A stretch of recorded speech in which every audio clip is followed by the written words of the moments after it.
Alright, so in this video we'll look at going to a goal position.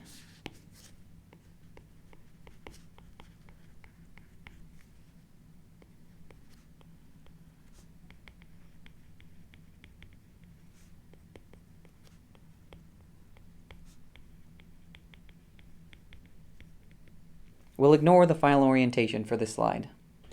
So when our final orientation doesn't matter, we can simplify our picture quite a bit.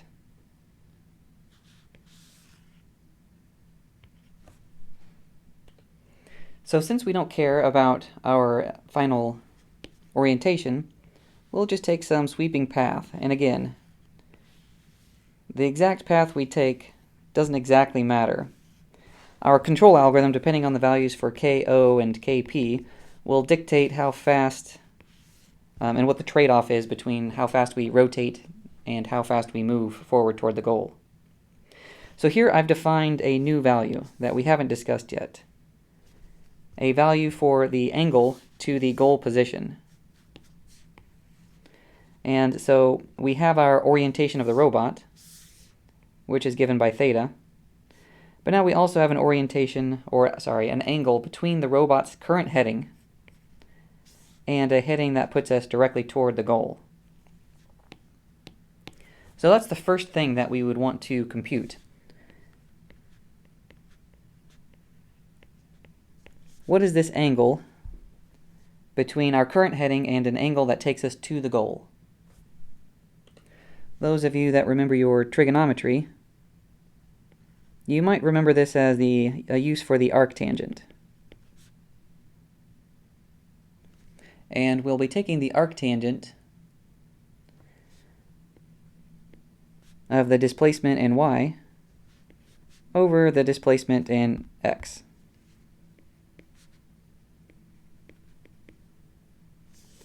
And in code, you would want to use the a tan 2 method. And now we can just steal and use this angle to goal as our angle error and use that for our theta dot calculation. So k for orientation times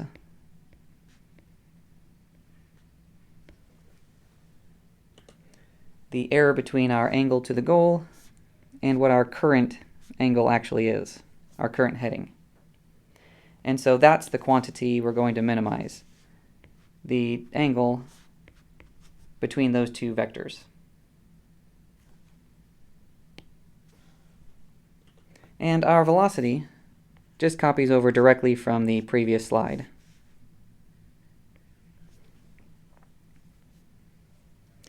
And maybe it's worth grabbing out how delta is defined and putting it all nicely here in one place.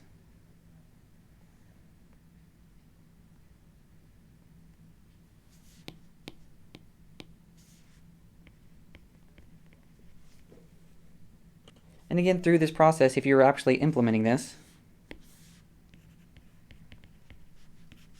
you'd want to put limits on theta dot and v, and give yourself a buffer zone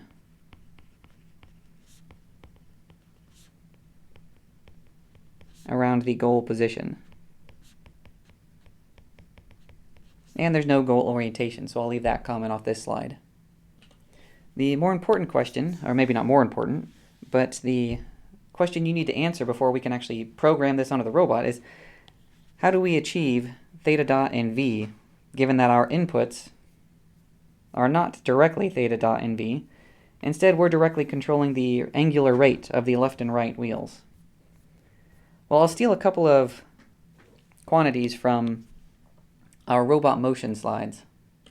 Specifically, we had an equation that gave us the robot's linear velocity in terms of its left and right wheel velocities.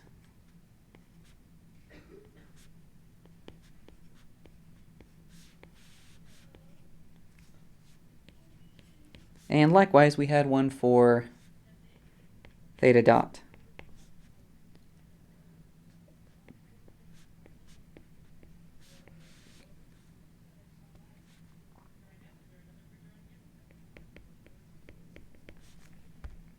I was going to spell out track width, but since I'm using mathematical symbols here, I'll go back and use L, which was the value we defined for track width in those slides.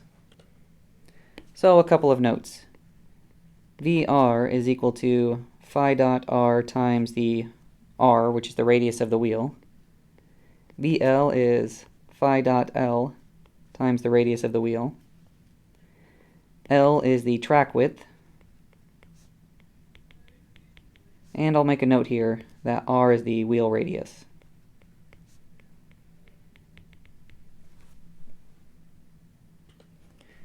So what do we want?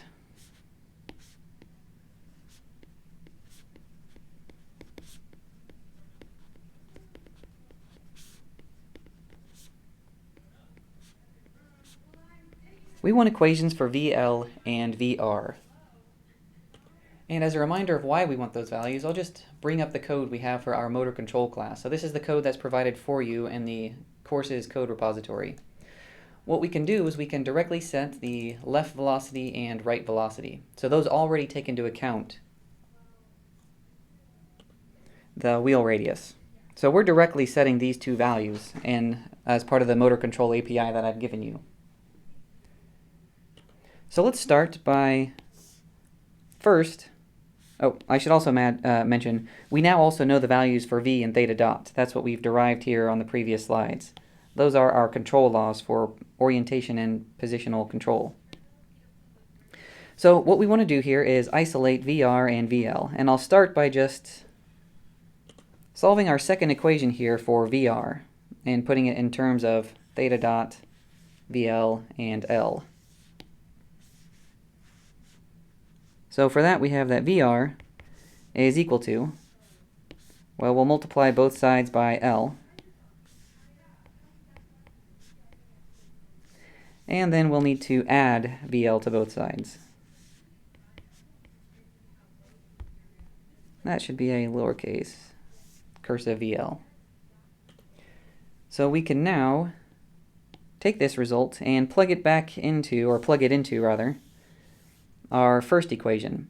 And so when we've done that, we'll replace VR and we'll have an equation for VL that's only dependent upon V, theta dot, and L. So I'll do that a little more explicitly this time. So for that equation we have V is equal to VR, which now we're going to substitute in.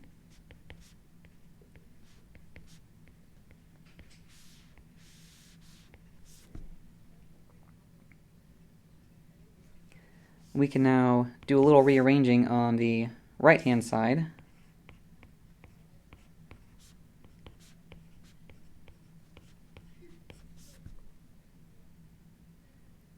And now we can start moving terms over to the other side. So we'll have that VL is equal to V minus theta dot L over 2, which is our final equation for VL. We now need to take this equation and plug it back into this equation up here so that VR does no longer depend on VL. Instead, it'll only depend on our linear velocity and our angular velocity. So when we do that, we'll have these two equations. I'll unbox and star this one, just so I can put them both here in the same place. So we'll have our equations for VR and VL.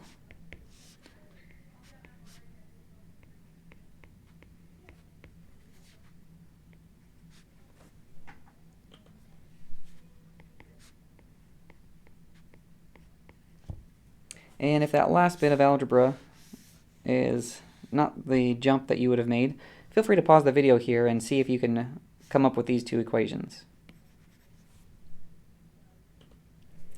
Now this is what you would implement on your microcontrollers.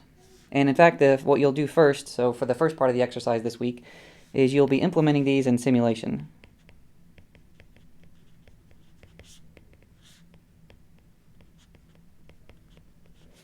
While the simulation will be pretty coarse and it won't be perfect, it'll help us figure out values for a lot of the constants that you'll see floating around in here. So specifically, what I mean by that is going back and looking at our equations for v and theta dot. It'll help us figure out values for KO and KP. It'll also help us figure out how big of a threshold do we need around our goal, among a few other quantities that'll be helpful for us to do in simulation. So that's all for this video. In the next couple of videos, I'll just talk at a high level about some small changes you can make to this process to include a goal orientation at the end. That will not be part of your exercise, but it'll be a worthwhile thing to remember for future weeks.